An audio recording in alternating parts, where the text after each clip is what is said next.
Chegamos então ao momento principal de nossa reunião. É o momento onde nós usamos para pregar o Evangelho a toda criatura. E hoje, oportunamente, nós queremos falar sobre a salvação eterna. E eu faço uma pergunta: pode o crente em Jesus Cristo perder a salvação? Não pode.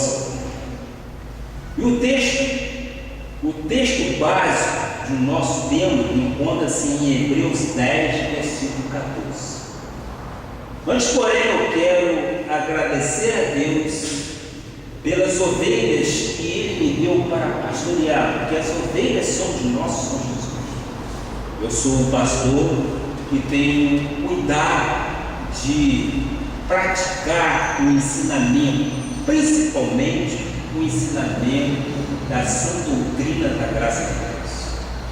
Este, para mim, é um privilégio muito grande, continuar a prosseguir em conhecer a Deus Todo-Poderoso. Eu quero também estender, sim, este agradecimento aos amados internautas que nos assistem através da internet no nosso site. Seja você muito bem-vindo à Igreja Evangélica Cristo Vive, Missão Apostólica da Graça de Deus. Eu quero te fazer um convite. Caso você more perto daqui de Jardim Atlântico, em Florianópolis, venha até aqui conhecer a Igreja de Cristo Vive. Será um prazer muito grande receber você como um visitante especial para o Senhor. Você é uma pessoa amada de nosso Senhor Jesus. Nós cremos que aquilo que nós ensinamos, que aquilo que nós praticamos é o verdadeiro e restaurador sinal de que a graça de Deus tem contribuído para o seu crescimento espiritual. Nós sabemos que existe muitas pessoas nos acompanhando, porque através do nosso site nós temos um contador lá que mostra o número de pessoas que nos acompanham. Não fique só pela internet, venha até nós, caso você more evidentemente na grande Florianópolis. Nós estamos localizados aqui na Avenida Atlântica 215, loja 05, no bairro Jardim Atlântico, muito próximo aqui a São José, e é muito fácil vir até aqui. Eu quero te receber no amor de nosso Senhor Jesus Cristo. Amém? Vem então. Que bom! Agora chegamos então ao momento principal, que é este, o estudo da palavra de Deus. E o tema, conforme eu disse anteriormente, é a salvação eterna. E o texto básico se encontra exatamente em Hebreus 10, 14. Assim diz a palavra de Deus: porque com uma única oferta aperfeiçoou para sempre quantos estão sendo santificados. Que esta palavra abençoe os nossos corações. Oremos a Deus. Senhor Jesus Cristo, Deus sábio, Deus onisciente, Deus onipresente, Tu és o pastor desta igreja. A Ti nós rendemos honras e glória, porque sabemos que temos um chamado para pastorear as Suas ovelhas. Eis-me aqui, usa de acordo com o Seu querer, faça de acordo com a Sua vontade, Pai.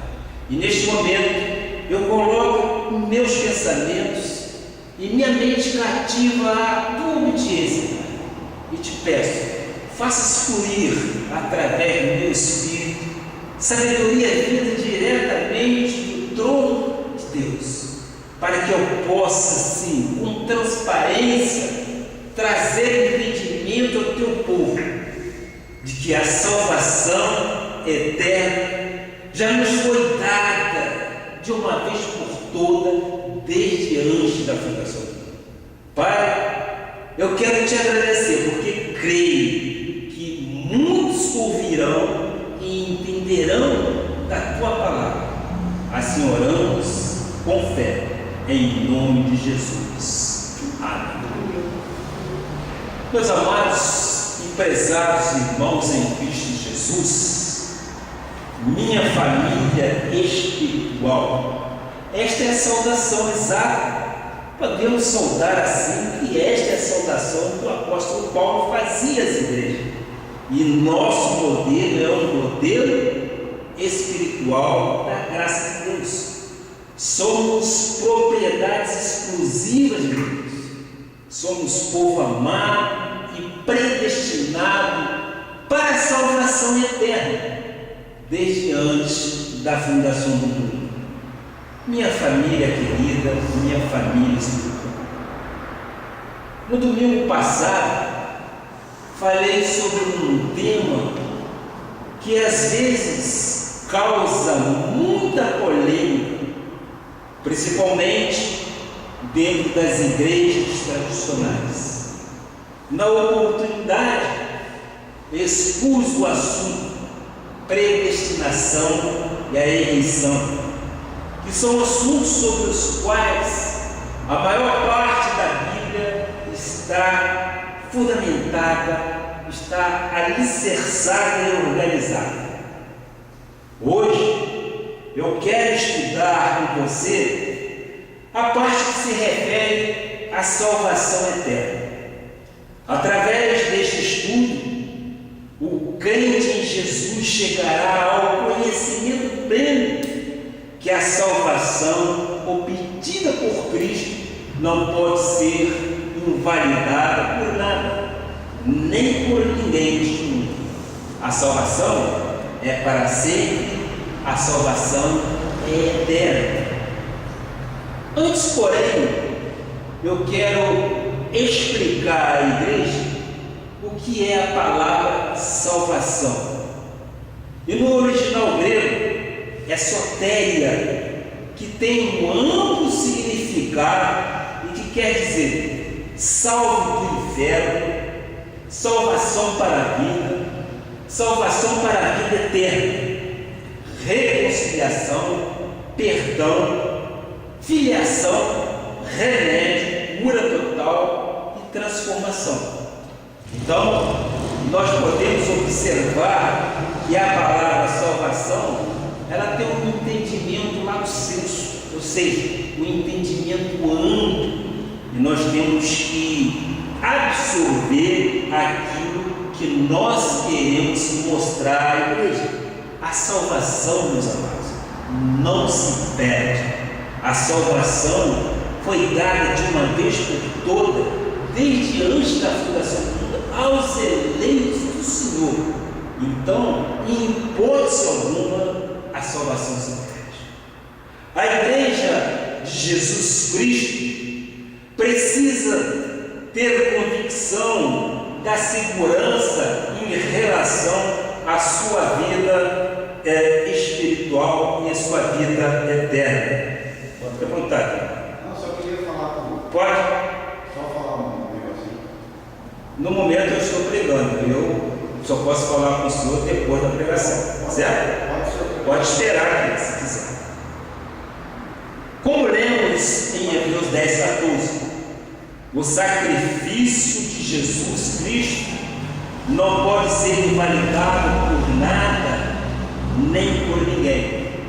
Somos filhos de Deus e, como tal, temos o direito de ficar para sempre na casa do Pai. O escravo não fica para sempre. O filho, sim, este para sempre fica na casa do Pai. Então, para iniciarmos este momento de pregação, nós vamos à parte 1 de nosso estudo. Deus, mesmo antes da fundação do mundo, disse que daria a seus filhos a vida eterna. É uma promessa que já está sendo cumprida. E nós podemos presenciar isso em Tito 1, versículo 1 e 3. O que diz a palavra? Veja só. Paulo, servo de Deus e apóstolo de Jesus Cristo, para promover a fé que é dos eleitos de Deus e o pleno conhecimento da verdade, segundo a piedade, na esperança da vida eterna que o Deus que não pode mentir prometeu antes dos tempos eternos, e em tempos devidos manifestou a sua palavra mediante a pregação que me foi confiada por mandado de Deus, nosso Salvador. Paulo, apóstolo de Jesus Cristo, teve a responsabilidade de promover, dar impulso à fé dos eleitos, trazendo o conhecimento total da verdade, da graça de Deus, na esperança de uma vida eterna prometida por Ele. Pois esta é a promessa de um Deus que não pode mentir e de que temos a firme convicção de seu cumprimento na vida do eleito do Senhor. Nós somos eleitos e predestinados por Deus desde antes da fundação do mundo. Quando nós falamos em predestinação e eleição, nós já ficamos alicerçados que fomos escolhidos por Ele desde antes da fundação do mundo. Não é isso? Agora nós temos que ter a certeza de que a salvação, de uma vez dada por Deus, é eterna. Ela não pode ser revogada de nossas vidas. Deus então nos escolheu desde o princípio para a salvação. Em 2 Tessalonicenses 2,13 diz a palavra, terminou, isso é importante. Entretanto, devemos sempre dar graças a Deus por vós, irmãos amados pelo Senhor, porque Deus nos escolheu desde o princípio para a salvação. Amém? Deus vos escolheu desde o princípio para a salvação, pela santificação do Espírito e fé na verdade. Pela santificação do Espírito e fé na verdade. O eleito, nós, eleitos do Senhor, temos que ser gratos a Deus pela soberania em que Ele nos escolheu desde o princípio de todas as coisas. Ou seja, desde o princípio da existência de qualquer uma das coisas, nós já éramos escolhidos por Ele. Isso mostra que no Espírito que está perfeito em Cristo, já indicava que a alma e o corpo serão contagiados. Ele mesmo nos salvou conforme a graça em Cristo, que foi dada antes pela santificação do Espírito e da fé na palavra da verdade. E a palavra da verdade é a palavra da piedade, é a graça de Deus. Em 2 Timóteo 9 diz o seguinte, que nos salvou e nos chamou com santa vocação. Parece que são palavras repetitivas, parece que são versículos repetitivos, mas são versículos que querem fundamentar a graça de Deus em nossos corações. O tema é salvação eterna. Então Paulo, quando escreveu a Timóteo, estava exatamente confirmando que a salvação não se perde. Dizer que nos salvou e nos chamou com santa vocação, não segundo as nossas obras, nem obras boas, nem obras más, estamos certos? Mas conforme a sua própria determinação e graça que nos foi dada em Cristo Jesus antes dos tempos eternos.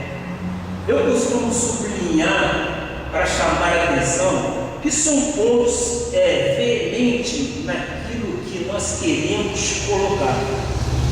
A salvação e o nosso chamamento nos foram otorgados não segundo as nossas obras, como disse inicialmente, obras boas ou más, mas esse direito foi dado por determinação e graça dele, antes da fundação de tudo do mundo, ou antes de tudo ser criado. E no momento em que confessamos como nosso Senhor e Salvador, Jesus Cristo se materializou em nossa vida. É um projeto perfeito, não é isso? É um projeto deveras bem elaborado. Muitas das vezes nós, por ignorância, nós estivemos exatamente no mundo da perdição, mas nós já éramos salvos por Ele, mesmo sem nós sabermos, nós já éramos salvos. E às vezes, muitas dessas vezes, o nosso Deus nos livrou de vários laços do passarinheiro, não é isso? Nos livrou de morte temporária que às vezes nos aflige. Eu sou um testemunho vivo disso. E graças a Deus eu estou aqui. Por quê? Porque pela misericórdia de Deus eu já era salvo, eleito do Senhor, e já tinha determinado que nesta data eu estaria aqui em Florianópolis para pregar a graça de Deus. E eu te pergunto, é vontade minha? É vontade de minhas obras boas ou más? Não, de jeito algum.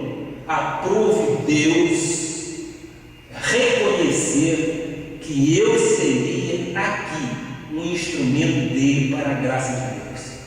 E eu tenho certeza que a graça está inundando muitas pessoas, que este prosseguir no conhecimento da graça de Deus está chegando através da internet. Eu tenho certeza que muitas vidas estão sendo abençoadas. Conforme eu disse anteriormente, nós temos um contador que mostra quantas visitas nós temos tido no nosso site. É sinal que nós estamos mostrando aquilo que muitas das vezes as igrejas evangélicas não mostram. Elas subtraem o conhecimento da graça. Mas a graça é tudo para a nossa vida. A graça é um instrumento maior para que possamos entender exatamente qual é o procedimento do cristão, conforme diz qual é a largura, qual é a profundidade que nós temos que ter deste conhecimento. O que crê em Jesus Cristo não se perderá jamais. Todo que nele crê não se perderá. João 3, 15, 16 diz isso. Para todo que nele crê, tem a vida eterna. Porque Deus amou o mundo de tal maneira que deu o seu Filho unigênito, para que todo que nele crê não pereça, mas tenha a vida eterna. A palavra de Deus é categórica. A palavra de Deus é enfática, para que todo que nele crê tenha vida eterna. Portanto, aquele que confessar que ele desceu dos céus, que ele habitou entre nós, que ele foi crucificado e ressuscitou o terceiro dia, este tem compromisso com o Pai, e o Pai, evidentemente, tem compromisso com ele. E a promessa é de uma vida eterna com Deus. Salvo uma vez, salvos para sempre. Diz a palavra que Deus amou o mundo de tal maneira, e quando ele se refere a este versículo, mundo, que a Bíblia se refere, no original grego, isso chama-se okumene. É bom que saibamos algumas coisas a respeito daquilo que a palavra diz lá no original. Okumene, que é exatamente o mundo dos eleitos, o mundo da salvação. Ou seja, do Filho de seu amor, mundo dos predestinados para a salvação eterna. E este mundo é o nosso mundo, somos nós, herdeiros do Senhor. É o chamado que a Bíblia chama de mundo ou meio. E João 5,24 diz: em verdade vos digo, quem ouve a minha palavra e crê naquele que me enviou, tem a vida eterna, não entra em juízo, mas passou da morte para a vida. A garantia é total de que temos a vida eterna em Jesus Cristo, porque ouvimos e cremos em Sua palavra, e por isso, evidentemente, não entramos em juízo, passamos da morte física para a vida em Cristo Jesus. É por isso que o crente, quando perde um ente querido seu, quando ele morre fisicamente, nós não dizemos que ele morreu, nós falamos que ele sim, ele foi promovido para o Senhor, porque a vida é a vida eterna em Jesus Cristo. Ele já foi salvo, ele já está remido pelo sangue do Cordeiro. Então fisicamente houve um cercear do seu, mas o Espírito foi para o seu Pai. Então ele foi promovido. E nós dizemos sempre que é um descanso, é um repouso para aquele que parte no Senhor. Em João 6, versículo 47 e 58, nós temos aqui um texto, mas vamos tentar dissecá-los um a um.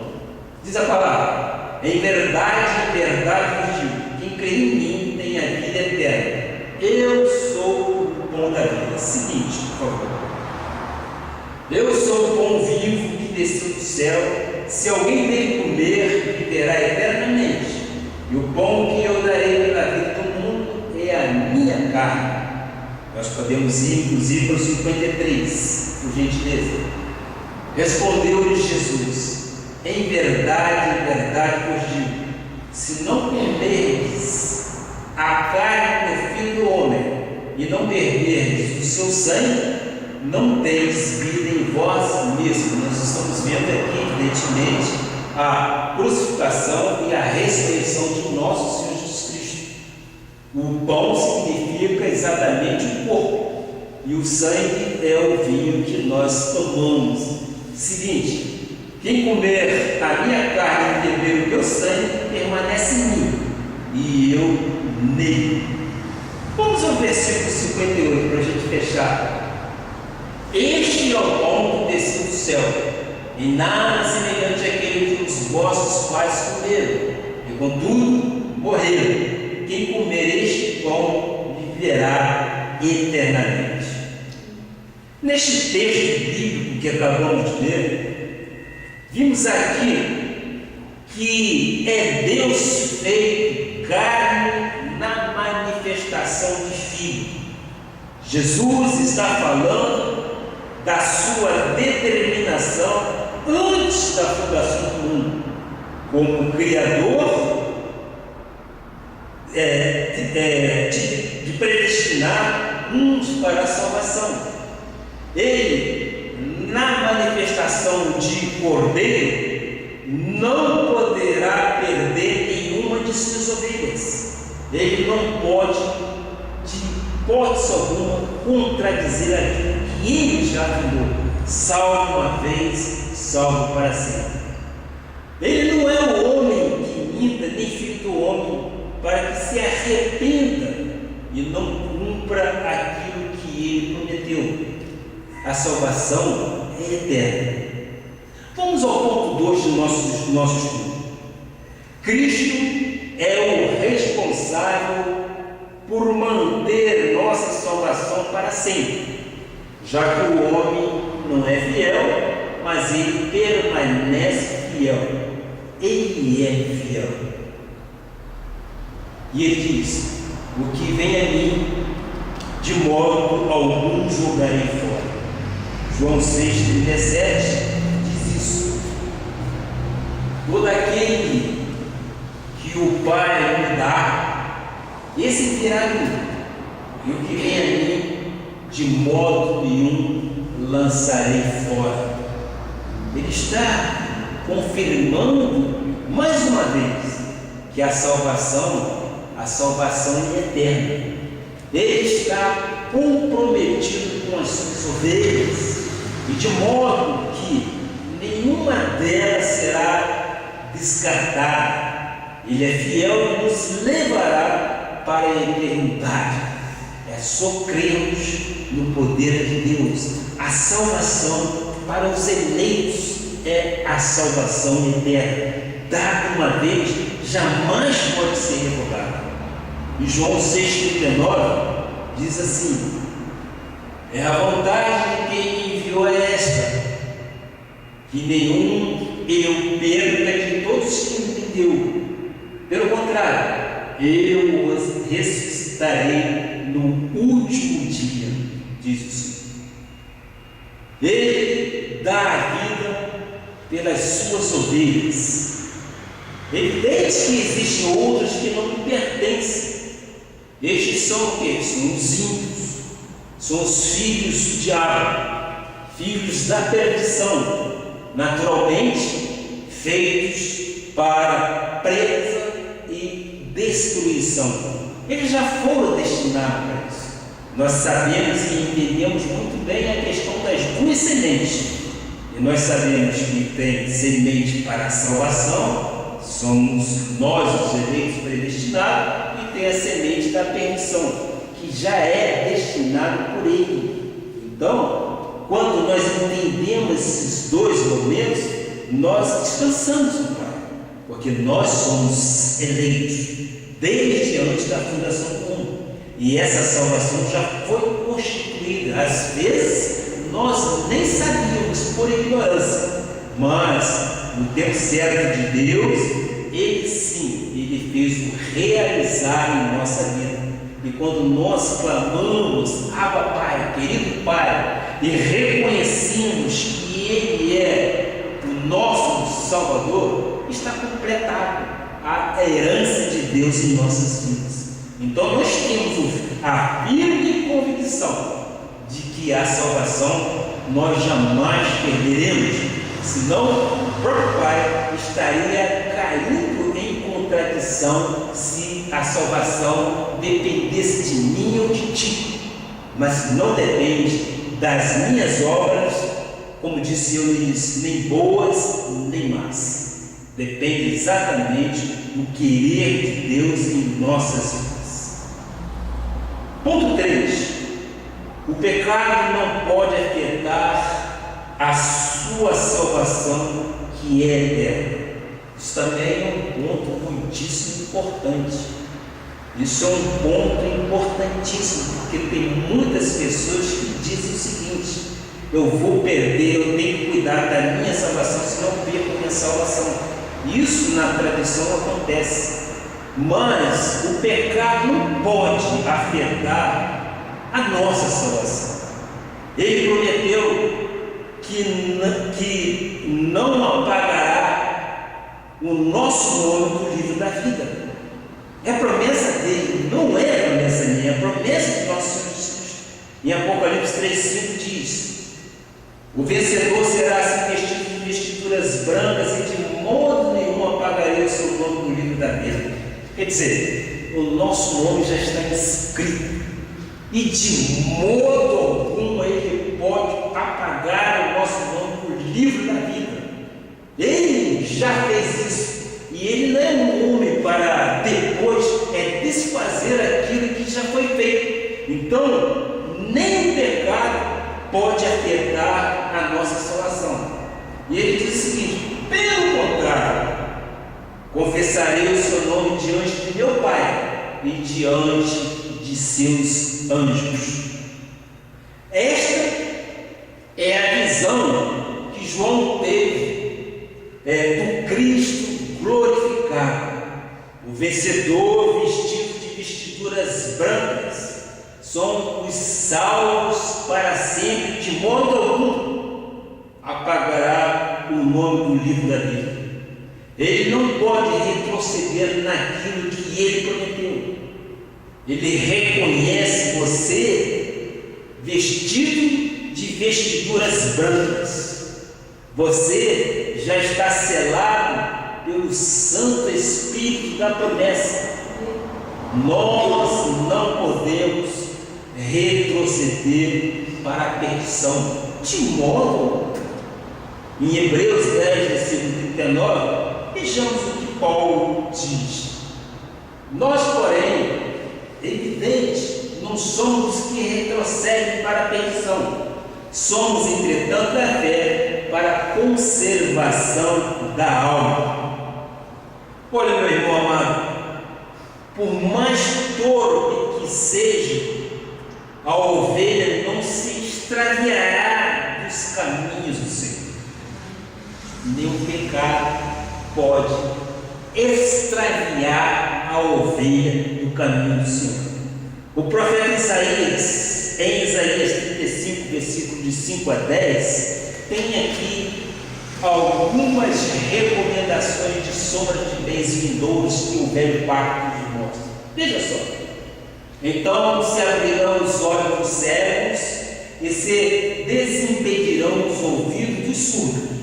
Os coxos saltarão como serpes, e a língua dos mudos cantará, pois águas arrebentarão no deserto.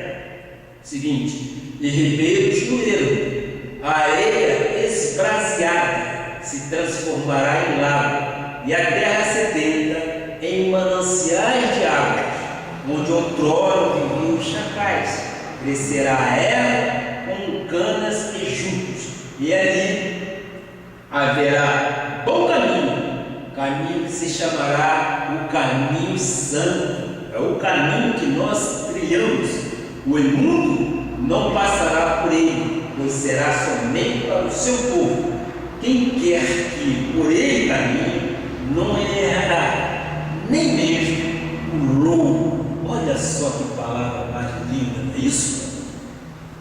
Nenhum santo errará este caminho, nem sequer o louco.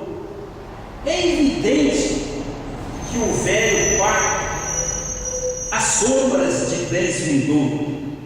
Se não, vejamos, o profeta diz que os olhos dos cegos serão desvendados e os ouvidos dos surdos serão desimpedidos de ouvir a graça de Deus, e aí todo mundo cantará louvores ao Senhor. A areia esbraseada, como que em brasas muito quentes, transformará em lago, e a terra seca se transformará em mananciais de água. Lá, diz a palavra, viviam os quadrúpedes ferozes, possivelmente os lobos caninos, na verdade. Ali crescerá a erva, haverá um caminho que se chamará caminho santo. Caminho santo do imundo não passará por este caminho destinado somente aos eleitos do Senhor, aos chamados eleitos predestinados do Senhor. Muitos serão resgatados, e aqueles que saíram das igrejas voltarão a Sião com cânticos e júbilos. Eu creio que Deus será glorificado. Por mais torpe que seja, não se extraviará do caminho do Senhor. Essa é a promessa de nosso Senhor Jesus Cristo, que fez através do profeta Isaías. Jesus Cristo é tão fiel, mas ele pode até punir com vara os filhos que desprezarem o conhecimento de Deus. Você vê que nós temos promessas, nós temos caminhos a serem trilhados, nenhum louco se perderá. Mas pela fidelidade de Jesus Cristo, ele é tão fiel que ele pode até punir com vara de ferro aquele que transgredir ou desprezar o conhecimento dele. E isto é para quem? Para os filhos, não é para os bastardos, não é para aqueles que não são filhos de Deus, que aqueles já estão perdidos, aqueles já foram lançados no lago de enxofre, mas nós filhos somos guardados e somos protegidos do Senhor. Mas às vezes queremos enveredar por caminhos torpes e enganosos, e a este, quando isto acontece, ele pode sim punir, conforme diz, com vara de ferro, porque ele é pai, não é isso? O pai que ama o seu filho, ele corrige. Hoje nós estamos vendo aí através do Senado que há uma lei aí chamada lei da palmada, né? Não se admite mais o pai dar uma palmadinha no seu filho, isso juridicamente falando, mas isso não deve existir desta forma. O pai que ama o seu filho pode punir sim o seu filho, diz aqui a Bíblia, pode punir, e uma palmadinha não vai estragar a formação desse filho. Salmo 89, versículo 30 e 37 diz isso exatamente. Salmo 89, 30 e 37.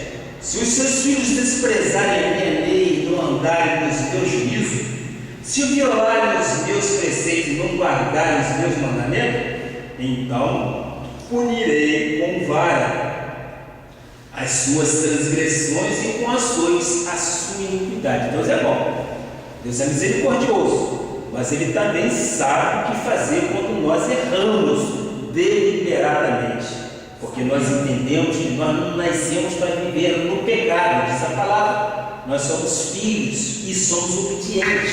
Uma vez entendido a graça de Deus, nós não erramos mais, nós evitamos o erro de uma forma muito grande. Se antigamente houvesse o pecado em nossas vidas, isso tudo já foi tirado pelo conhecimento da palavra da verdade. Mas está aí a promessa de Deus: jamais retirarei dele a minha bondade, nem desmentirei a minha fidelidade. Deus é fiel, Ele prometeu a salvação eterna para nós, e esta salvação é veementemente certa de que nós já temos essa salvação. Não violarei a minha aliança. Ele fez uma aliança para com os seus eleitos, e nós entendemos isso. Não violarei a minha aliança, nem modificarei o que os meus lábios proferiram. Uma vez jurei por minha santidade, e serei eu falsa Davi, a sua posteridade curará para sempre, e o seu trono como um sol perante mim. Ele será estabelecido para sempre como a lua e fiel como a testemunha no espaço.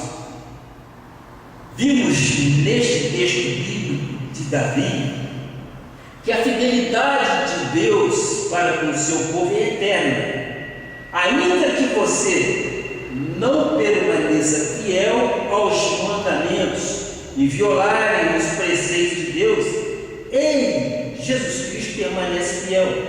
Mas aos transgressores Ele punirá com vara e até com açoite a sua iniquidade, podendo evidentemente recolher o seu filho de uma forma antecipada. Nós vimos e sabemos disto em vida, como acontece isso àqueles que querem continuar enveredando por caminhos tortuosos. Conhecendo ele a verdade que é a palavra de Deus, Deus recolhe sim. Vinde, vós que estáis cansados e sobrecarregados.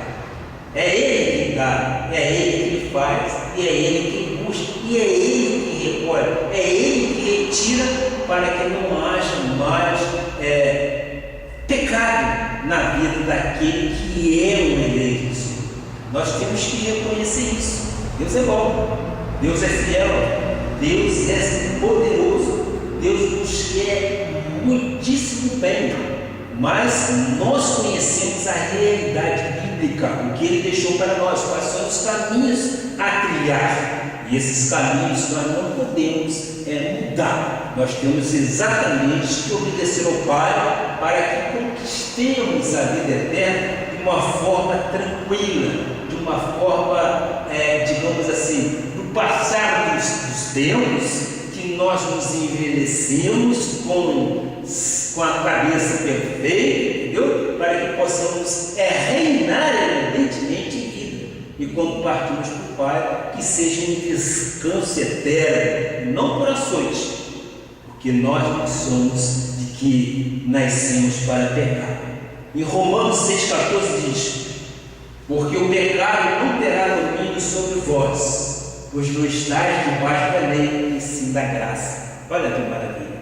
O pecado não terá domínio sobre nós, porque estamos debaixo da graça e não debaixo da lei. Não é isso?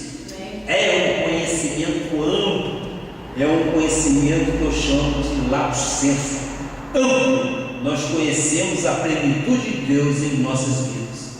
O filho da promessa não nasceu para viver em pecado.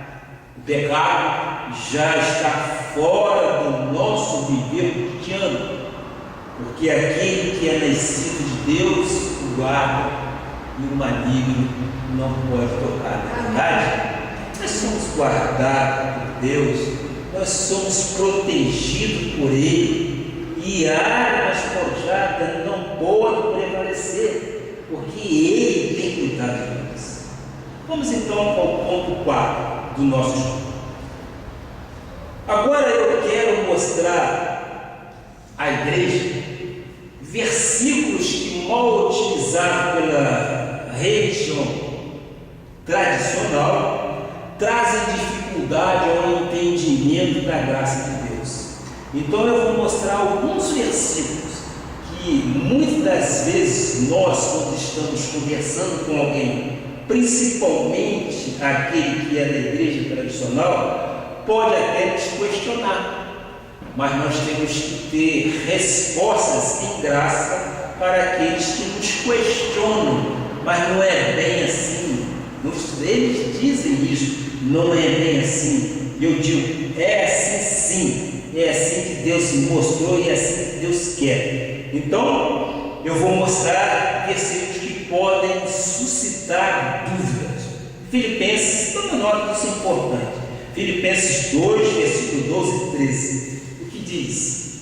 Assim, pois, amados meus, como sempre obedecestes, não só na minha presença, porém, muito mais agora, na minha ausência, desenvolvei a vossa salvação com temor e tremor. Diz a palavra. Muitos dizem que você tem que desenvolver, senão você perde a salvação. E eu me lembro muitíssimo bem, eu era chefe de divisão de uma empresa coligada da Petrobras. Eu às vezes chamei a atenção de um funcionário, e um funcionário ficou nervoso. A irmã Givanete, na oração, fez um comentário muito parecido. Ele ficou nervoso e ele disse: eu tenho que preservar a minha salvação. Se eu mirar, eu vou perder minha salvação. Poxa vida, como não há entendimento. E ele provavelmente diz baseado nisso aqui. Mas o que eu quero mostrar é o seguinte: desenvolver a salvação, neste caso, significa ver realizada as bênçãos de Deus na vida, sendo obediente à vontade de Deus. No versículo seguinte, o apóstolo Paulo mostra como ser obediente à vontade de Deus, e assim sendo, ele mesmo atua em nossa vida. Vejamos o versículo 16, por exemplo. Porque Deus é quem efetua em vós tanto querer como realizar, segundo a sua boa vontade. É Ele que realiza segundo a sua boa vontade porque nós sabemos que é boa, perfeita e agradável. Em 1 Pedro 4, versículo 18, vamos continuar vendo exatamente que nós não perdemos a salvação é eterna. E se é com dificuldade que o justo é salvo, veja só como é que às vezes aquele que é legalista traz palavra para querer confundir a graça de Deus. Se é com dificuldade que o justo é salvo, onde vai comparecer o ímpio? Sim, o pecador. Onde vai comparecer o ímpio? Sim, o pecador. Apesar de ter o Espírito perfeito em Cristo Jesus, o cristão vive num corpo carnal que para nada aproveita, onde o inimigo pode agir através da mente, jogando nela dúvidas, conceitos do mundo Aion. Aion é exatamente o mundo da perdição, para não sermos enganados pelas coisas mundanas e estarmos, sim, é preciso que estejamos sempre em estado de comunhão perfeita com Deus. Nós não podemos abrir mão dos nossos momentos de comunhão. Então, em Ezequiel 18, versículo 4, existe aí também um outro versículo: eis que todas as almas são minhas, como a alma do Pai, também a alma do Filho é minha. A alma que pecar, essa morrerá. Vocês já ouviram isso? Provavelmente que sim.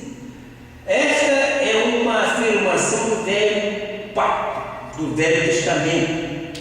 E aqui fala em alma.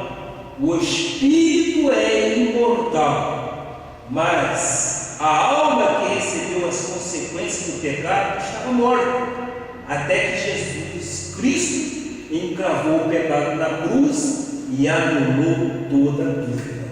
Estamos entendendo? Isso é importante para corroborar com o nosso entendimento e fortalecer a nossa firme convicção. Porque o legalista muitas vezes quer nos confundir, mas se nós tivermos o conhecimento disso, ele jamais confundirá nossas mentes. Muito pelo contrário, nós vamos esclarecê-los de todas as dúvidas que porventura eles tiverem.